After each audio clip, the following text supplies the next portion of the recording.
It's 2022 and the World Cup is kicked off in Qatar. But how did Qatar, a nation that's the size of Connecticut, win the bid for being able to host the World Cup? It's because Qatar is a stupid rich country, and how did this country get so rich, you might be wondering. Here's a few hints.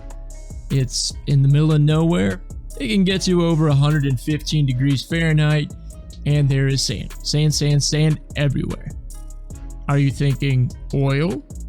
Great guess, it's close, but not quite.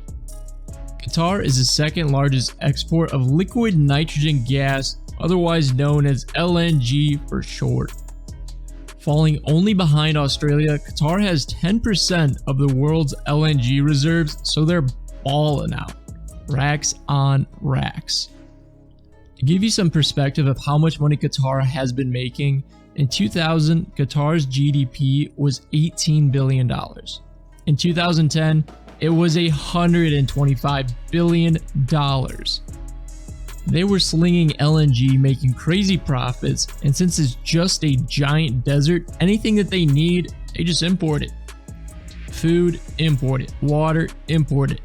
If you look at the demographics of Qatar, they are interesting because even in the country of Qatar, they're not the first, they're not the second, they're not even the third, but the fourth in populating size of their own country.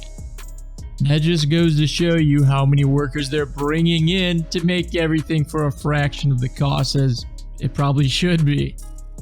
In Qatar, there's only 330,000 people that are actually Qatarian, and that makes up about 11.6% of the total population of Qatar. And everyone that doesn't meet their strict restrictions gets zoned way out in the middle of nowhere, far away from the actual city. So what is Qatar's master plan here?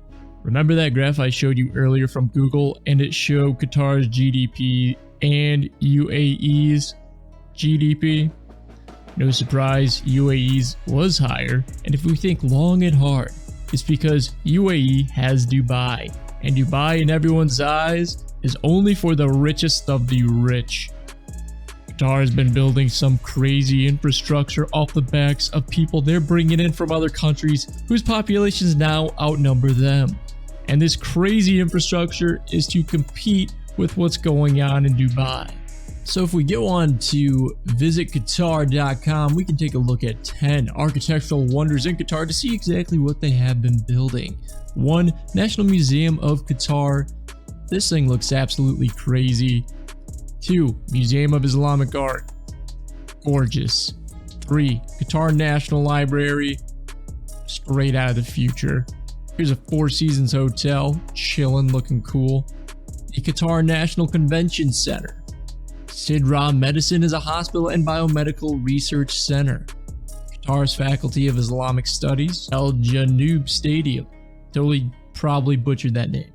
Al Thumama Stadium. Butchered that one. Al Bayt Stadium. Al Bat Stadium, maybe? Either way, looks amazing. The more I keep looking up Qatar's infrastructure, I keep getting jealous as I live in the United States. And you know what we get? We get Detroit. And I hate to break it to you, but Detroit's not as cool as Qatar.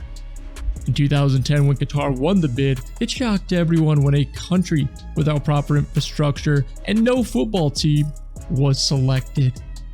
The 2022 World Cup cost over $200 billion to prepare for, and Qatar's plan in buying the World Cup is essentially one giant commercial for Qatar.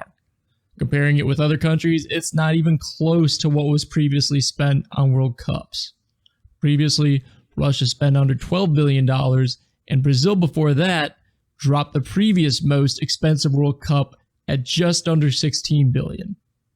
Yes, there's been a lot of negative press on Qatar using slave labor, but is the saying of all publicity is good publicity true?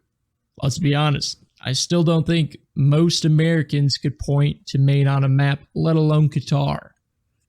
However, I will say, think of how many more people at least know the name Qatar than they did 10 years ago.